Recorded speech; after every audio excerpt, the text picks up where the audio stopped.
Di tengah kobaran perang yang mengguncang Timur Tengah, satu pertanyaan besar menggema.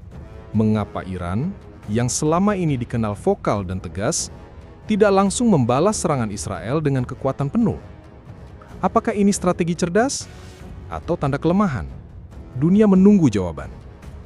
Sementara rudal meledak di langit Gaza dan pasukan Israel bersiaga di perbatasan Lebanon, Iran justru tampak diam.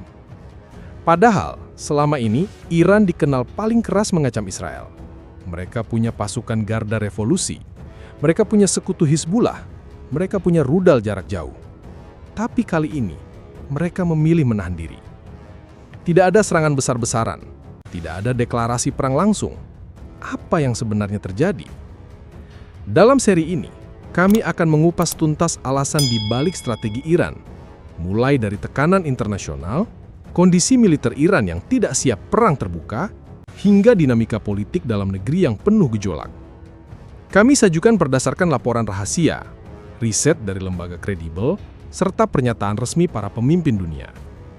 Seri ini bukan hanya tentang perang, tapi juga tentang perhitungan, tentang siapa sebenarnya yang sedang menekan tombol, dan siapa yang hanya menjadi pion. Siapkan diri Anda untuk melihat konflik ini dari sudut yang lebih dalam. Karena kadang, keputusan paling sunyi justru menyimpan strategi paling mematikan. Saat sirene berbunyi di Isfahan dan Natanz, dan drone Israel diduga melintas di atas situs nuklir Iran, publik internasional menanti apa reaksi Teheran. Serangan itu bukan hal kecil. Beberapa fasilitas penting Iran mengalami kerusakan. Beberapa tentara Iran gugur. Beberapa warga sipil juga terkena dampaknya. Tapi, tak ada ledakan balasan di Tel Aviv. Bahkan, rudal balistik Iran yang biasa dipamerkan tetap diam di landasannya. Muncul pertanyaan, kenapa Iran justru tidak langsung membalas? Bukankah mereka dikenal keras terhadap Israel? Jawabannya ternyata rumit. Pertama, Iran tahu betul siapa yang mereka hadapi. Israel bukan sekadar negara kecil di Timur Tengah. Mereka punya sistem pertahanan paling canggih di kawasan, termasuk Iron Dome, David Sling, dan kemampuan cyber yang bisa melumpuhkan radar musuh. Iran sadar, satu tembakan sembrono bisa dibalas dengan puluhan serangan balik yang jauh lebih mematikan. Kedua, Israel tidak berdiri sendiri. Ia didukung oleh kekuatan super, Amerika Serikat. AS punya puluhan ribu tentara di Timur Tengah. Pangkalan militernya tersebar di Qatar, Bahrain, dan UAE. Armada kapal induknya berada tak jauh dari Teluk Persia. Iran paham betul, menyerang Israel sama saja dengan menyulut konflik langsung dengan Amerika. Dan ini bisa berujung pada kehancuran total. Ketiga, Iran tengah berada dalam tekanan ekonomi berat. Sejak sanksi AS dan Eropa diperketat, nilai tukar rial terus jatuh.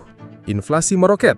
Masyarakat mulai kesulitan mendapat obat, bahan makanan, dan bahan bakar bersubsidi. Pemerintah Iran tahu, perang terbuka akan membuat ekonomi mereka runtuh total. Dan ini bisa memicu revolusi sosial yang jauh lebih berbahaya daripada serangan rudal Israel. Keempat, Iran tidak ingin terlihat sebagai agresor di mata dunia. Saat ini, Iran sedang membangun dukungan diplomatik dari negara-negara selatan global, Brazil, Afrika Selatan, Indonesia, Turki. Jika mereka meledakkan rudal ke Israel lebih dulu, semua dukungan itu bisa menghilang dalam semalam. Kelima, dan ini yang jarang dibahas, Iran tidak pernah menyatakan perang secara langsung ke Israel. Retorika keras, ya, tapi dalam taktik militer, mereka lebih suka memakai tangan-tangan lain, kelompok seperti Hizbullah, Hamas, dan milisi Syiah di Irak dan Yaman. Dengan kata lain, Iran lebih memilih perang tidak langsung. Perang lewat wakil, lewat pesan, lewat tekanan bertahap. Jadi, ketika Israel menyerang, Iran justru memilih diam yang menakutkan. Bukan karena lemah, tapi karena mereka sedang menghitung dan menunggu. Seorang analis dari lembaga Carnegie menyebut, Iran tahu waktunya belum datang. Mereka membalas bukan dengan ledakan, tapi dengan keheningan yang penuh strategi. Namun publik terus bertanya, kalau Iran tak membalas sekarang, kapan? Banyak orang mengira jika Iran tidak membalas serangan Israel secara langsung, artinya mereka takut. Tapi kenyataannya, Iran punya cara lain. Cara yang lebih licik, lebih panjang napasnya, dan seringkali lebih menghancurkan. Inilah yang disebut perang proksi. Dalam doktrin militer Iran, mereka sangat menghindari konfrontasi langsung karena tahu mereka akan kalah secara teknologi dan logistik. Sebaliknya, mereka menggunakan kelompok-kelompok bersenjata yang loyal, tersebar di berbagai negara, untuk menyerang musuh-musuh mereka secara tidak langsung. Kelompok pertama dan paling terkenal, Hizbullah. Berasal dari Lebanon, Hizbullah adalah milisi Syiah bersenjata lengkap yang sudah berkali-kali terlibat perang dengan Israel sejak 1980-an. Selama konflik di Gaza dan serangan Israel ke wilayah Iran, Hizbullah beberapa kali menembakkan roket ke wilayah Israel Utara tepat saat ketegangan memuncak. Kedua, kelompok milisi Syiah di Irak dan Suriah. Mereka secara rutin menyerang pangkalan militer AS di wilayah tersebut menggunakan drone atau mortir jarak jauh. Dan ketiga, Houthi di Yaman. Meskipun konflik di Yaman lebih fokus ke Arab Saudi dan UEA, kelompok Houthi telah menyatakan dukungan penuh pada Iran dan bahkan pernah menargetkan kapal dagang Israel di Laut Merah. Iran menyuplai senjata, pelatihan, dan teknologi ke semua kelompok ini. Tapi secara resmi, mereka selalu berkata, "Kami tidak terlibat. Itu keputusan rakyat-rakyat tertindas." Inilah kehebatan strategi Iran. Mereka bisa memukul lawan tanpa pernah menyentuh senjata itu sendiri. Para analis barat menyebut Iran sebagai arsitek perang hantu. Perang yang terjadi tanpa deklarasi, tanpa bendera, tanpa peluru yang bisa ditelusuri ke negara asalnya. Taktik ini membuat lawan frustrasi. Israel tidak bisa menyerang Lebanon sembarangan karena bisa memicu perang besar. AS tidak bisa menyalahkan Iran sepenuhnya karena tidak ada bukti langsung. Lebih dari itu, Iran punya keuntungan besar. Dengan strategi ini, mereka bisa mengulur waktu, menguras musuh, dan membangun simpati dunia karena terlihat menahan diri. Tapi jangan salah, perang proksi ini bukan tanpa korban. Ratusan warga sipil meninggal akibat rudal yang datang dari kelompok-kelompok proksi. Banyak wilayah jadi tak aman, dan Israel mulai menyiapkan rencana serangan penuh ke Lebanon dan Suriah jika situasi makin memburuk. Namun Iran tetap tak goyah. Mereka yakin strategi ini akan memberi kemenangan secara perlahan, bukan kemenangan militer, tapi kemenangan opini publik dan kestabilan kekuasaan di dalam negeri. Dan strategi ini telah terbukti berhasil di masa lalu. Ketika Jenderal Qasem Soleimani masih hidup, ia adalah otak di balik jaringan ini. Dialah yang membangun jalur logistik dari Teheran ke Baghdad, Damaskus, hingga Beirut. Kini, jaringannya masih hidup, diteruskan oleh IRGC dan sayap-sayap intelijen Iran. Dan setiap kali Iran merasa diserang, mereka hanya perlu menyalakan tombol di salah satu simpul, dan konflik pun menyala. Strategi ini memang tidak terlihat spektakuler seperti serangan rudal langsung, tapi dalam jangka panjang, strategi ini membuat lawan kelelahan. Seorang analis dari Rand Corporation bahkan menyebut, perang langsung bisa dimenangkan dalam seminggu. Tapi perang proksi seperti milik Iran bisa membuat lawan kehilangan kekuatan tanpa menyadarinya. Dan inilah yang sedang terjadi sekarang. Israel terpancing untuk menyerang balik, AS harus menjaga puluhan pangkalan, semua sibuk menjaga pintu, tapi Iran tetap utuh dan terus membangun. Lalu muncul pertanyaan, kalau Iran begitu kuat dengan taktik ini, kenapa mereka juga tidak akan meledakkan serangan penuh di masa depan? Setiap tahun, Iran menggelar parade militer besar-besaran. Rudal balistik berbaris di jalanan Teheran, tank melaju, tentara bersenjata lengkap meneriakan slogan anti-Israel. Di televisi pemerintah, gambar-gambar ini diperkuat dengan musik heroik dan narasi, Iran siap hadapi siapapun. Tapi, seberapa kuat sebenarnya militer Iran jika harus berperang langsung? Pertama, mari kita lihat jumlah dan kualitas alutsistannya. Iran memang punya banyak rudal jarak menengah, seperti Shahab 3 dan Khorramshahr. Tapi sebagian besar berasal dari teknologi 1990-an yang telah dimodifikasi sendiri. Sistem radar dan anti-udara Iran juga sangat terbatas. Mereka punya S-300 dari Rusia, tapi tidak sebanyak dan semutakhir sistem pertahanan yang dimiliki oleh Israel atau negara NATO. Bahkan, sebagian analis menyebut Iran akan sangat kesulitan mendeteksi jet siluman F-35 milik Israel yang bisa menyerang tanpa terdeteksi. Kedua, pesawat tempur. Iran belum memiliki jet tempur generasi baru. Jet-jet mereka sebagian besar adalah peninggalan era Shah sebelum revolusi 1979. F-4 Phantom, F-5, dan F-14, semua buatan Amerika. Karena embargo senjata, Iran kesulitan mendapatkan suku cadang. Mereka melakukan kanibalisasi antar pesawat. Banyak yang tidak layak terbang jika terjadi perang skala besar. Ketiga, armada laut. Iran memiliki sejumlah kapal perang dan kapal cepat bersenjata rudal, tapi hampir semuanya berbasis di perairan dangkal Teluk Persia. Jika berhadapan langsung dengan kapal induk Amerika di Laut Arab, kekuatan mereka jauh tertinggal. Keempat, dan yang paling krusial, adalah kesiapan tempur. Data dari Institute for the Study of War atau ISW menunjukkan bahwa Iran lebih banyak berinvestasi pada perang asimetris, drone murah, rudal jarak jauh, dan milisi proksi. Artinya, mereka bukan dirancang untuk perang konvensional langsung seperti Israel atau Amerika. Para prajurit Iran juga belum banyak memiliki pengalaman tempur besar sejak perang Iran-Irak di tahun 1980-an. Lalu, apakah Iran benar-benar tidak siap? Sebenarnya tidak sepenuhnya. Iran punya satu keunggulan yang sangat ditakuti, kemampuan memobilisasi rakyat. Korps Garda Revolusi atau IRGC punya jaringan hingga ke desa-desa. Jika perang benar-benar meletus, mereka bisa memobilisasi ratusan ribu pejuang dalam waktu singkat. Tapi tetap saja, itu bukan jaminan kemenangan. Karena Israel didukung teknologi NATO, satelit militer AS, dan sistem serangan presisi yang bisa melumpuhkan seluruh komunikasi dalam hitungan menit. Dan disinilah letak dilema Iran. Jika mereka menyerang duluan, mereka tahu akan dibalas berkali lipat. Jika mereka diserang, mereka juga tahu tidak cukup kuat untuk menahan gempuran teknologi modern.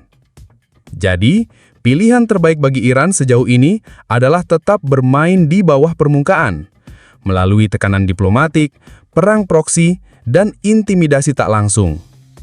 Dalam kata lain, Iran memilih untuk tidak perang terbuka, bukan karena takut, tapi karena tahu akan kalah. Tapi di balik strategi ini, ada satu faktor yang sangat menentukan, tekanan politik dan sosial dalam negeri Iran sendiri. Dari luar, Iran tampak kuat dan tegas. Tapi, di dalam negeri, pemerintah Iran tengah menghadapi bom waktu yang lebih berbahaya dari perang, kemarahan rakyatnya sendiri. Sejak awal 2022 hingga 2025, gelombang protes besar berkali-kali meletus di berbagai kota. Dipicu mulai dari kenaikan harga roti, pemadaman listrik, sampai kasus kematian Mahsa Amini yang menghebohkan dunia. Generasi muda Iran yang sudah muak dengan sistem otoriter dan sanksi ekonomi berkepanjangan menyuarakan satu hal: kami ingin hidup normal. Setiap kali pemerintah menggertak akan perang atau menyerang Israel, banyak warga justru turun ke jalan menolak. Mereka tahu konflik dengan Israel hanya akan memperparah kondisi dalam negeri. Tapi tekanan ini bukan hanya dari rakyat. Bahkan, dalam elit politik sendiri, mulai terjadi retakan. Beberapa anggota parlemen reformis menolak strategi konfrontatif IRGC. Mereka menuding Garda Revolusi hanya memperpanjang konflik untuk mempertahankan kekuasaan. Sementara itu, Presiden Iran yang terpilih dengan janji ekonomi membaik justru tersandera oleh kebijakan militer keras sayap konservatif. Akibatnya apa? Ketika Israel menyerang, Iran tidak langsung membalas karena khawatir rakyatnya sendiri akan berbalik melawan. Ekonomi Iran saat ini sedang di titik nadir. Inflasi mencapai lebih dari 50%. Nilai tukar rial terus merosot. Masyarakat kelas bawah hidup dalam kelangkaan. Sanksi internasional telah membuat Iran kesulitan mengimpor obat-obatan dan teknologi penting. Dalam kondisi seperti ini, perang akan menjadi bencana total. Bahkan, media pemerintah mulai membingkai narasi perang adalah pilihan terakhir. Mereka menekankan diplomasi, kedaulatan, dan perlawanan non-militer. Tapi, banyak rakyat Iran tidak lagi percaya pada propaganda. Menurut survei rahasia yang bocor ke media asing, lebih dari 60% warga kota besar seperti Tehran dan Shiraz menolak perang dengan Israel dan ingin pembukaan hubungan luar negeri. Ini menjelaskan mengapa pemerintah Iran sangat hati-hati. Satu serangan rudal bisa jadi pemicu krisis sosial dalam negeri, dan mereka tahu mempertahankan kekuasaan jauh lebih penting daripada memenangkan perang di luar negeri. Apalagi Iran bukan hanya menghadapi tekanan dari oposisi internal, kelompok separatis di wilayah Kurdi, Baluchistan, dan bahkan kelompok pro-demokrasi di dalam militer sendiri mulai bergerak diam-diam. Inilah resiko ganda yang dihadapi Iran. Jika menyerang Israel, mereka harus siap diserang balik. Dan jika diserang balik, mereka mungkin tak hanya kehilangan fasilitas militer, tapi juga kestabilan pemerintahan. Itu sebabnya, strategi Iran lebih banyak diisi dengan retorika dan manuver simbolik. Mereka mengirim drone ke Lebanon, menggertak lewat media, atau melakukan latihan perang besar di pantai Hormuz. Tapi publik internasional semakin bisa membaca pola ini. Iran sedang main dua muka, keras di luar, tapi rapuh di dalam. Dan Israel tahu ini. Beberapa petinggi intelijen Israel menyebut bahwa mereka tak perlu menggulingkan Iran lewat perang. Cukup biarkan Iran terjerumus ke dalam konflik internalnya sendiri. Namun, tetap ada satu kekuatan terakhir yang bisa mengubah semuanya, yaitu dukungan dari negara lain. Jika ada kekuatan besar yang mendorong Iran maju, semuanya bisa berubah dalam semalam. Di balik diamnya Iran setelah diserang Israel, ada dua negara besar yang diam-diam ikut mengatur langkah, China dan Rusia. Mereka bukan sekadar sekutu biasa. Iran telah menjalin kerjasama strategis dengan keduanya, mulai dari pertahanan, perdagangan, hingga proyek-proyek jangka panjang yang membuat Teheran semakin bergantung pada mereka. Tapi, justru karena hubungan inilah, Iran tidak bisa bertindak sembarangan. Kita mulai dari China. China adalah pelanggan utama minyak mentah Iran. Bahkan ketika dunia menjatuhkan sanksi, China tetap membeli minyak Iran secara diam-diam lewat jalur tidak resmi. Dan karena itulah, China memiliki pengaruh besar atas kebijakan luar negeri Iran. Ketika Israel menyerang, Iran mengadakan pembicaraan tertutup dengan diplomat Cina di Beijing. Isi pembicaraan itu tidak pernah diumumkan secara resmi, tapi hasilnya jelas. Iran tetap tidak membalas secara terbuka. Alasannya, China tidak ingin konflik Timur Tengah meledak. Karena hal itu bisa mengguncang pasar minyak global dan tentu akan merugikan ekonomi China yang sangat bergantung pada energi dari kawasan tersebut. China juga tengah mengupayakan citra sebagai penengah damai dunia. Mereka pernah menengahi Arab Saudi dan Iran. Jika sekarang Iran memulai perang terbuka, seluruh narasi penengah damai itu akan runtuh. Maka dari itu, para analis menyebut, China bukan hanya menahan Iran, tapi menjinakkan ambisi militernya. Lalu, bagaimana dengan Rusia? Rusia memang terlihat dekat dengan Iran, apalagi setelah mereka bekerjasama di Suriah dan saling bantu selama perang Ukraina. Iran bahkan mengirimkan drone Shahed 136 ke Rusia untuk dipakai melawan Ukraina. Tapi anehnya, saat Iran diserang, Rusia tidak langsung bereaksi. Tidak ada dukungan militer, tidak ada tekanan keras ke Israel. Salah satu alasannya adalah karena Rusia sedang sibuk. Perang Ukraina belum selesai, dan Rusia tidak bisa membuka front baru. Selain itu, Rusia juga punya hubungan unik dengan Israel. Banyak warga Israel adalah keturunan Yahudi Rusia, dan kedua negara masih menjalin komunikasi strategis. Maka dari itu, Rusia hanya mengirim pesan standar. Kami prihatin, tapi berharap semua pihak menahan diri. Sinyal bahwa Rusia tidak ingin Iran membuat langkah yang akan memperkeruh situasi global. Tapi bukan hanya soal netralitas. Rusia juga memiliki kepentingan ekonomi. Mereka ingin terus menjual senjata, minyak, dan teknologi ke Iran, tanpa terlibat langsung dalam konflik besar. Seorang analis dari Carnegie Center menyebut, Rusia memperlakukan Iran seperti aset, bukan sahabat. Mereka tidak akan membela Iran, tapi juga tidak ingin Iran jatuh. Dengan dua kekuatan ini, China dan Rusia memberi sinyal agar Iran tidak menyerang balik. Teheran pun tak punya banyak pilihan. Kalau mereka melawan, mereka bisa kehilangan dua sekutu terbesar. Kalau mereka diam, mereka bisa dituduh pengecut di mata rakyat. Inilah permainan sulit yang sedang mereka mainkan. Dan tampaknya, Iran memilih patuh untuk saat ini. Tapi diam bukan berarti kalah.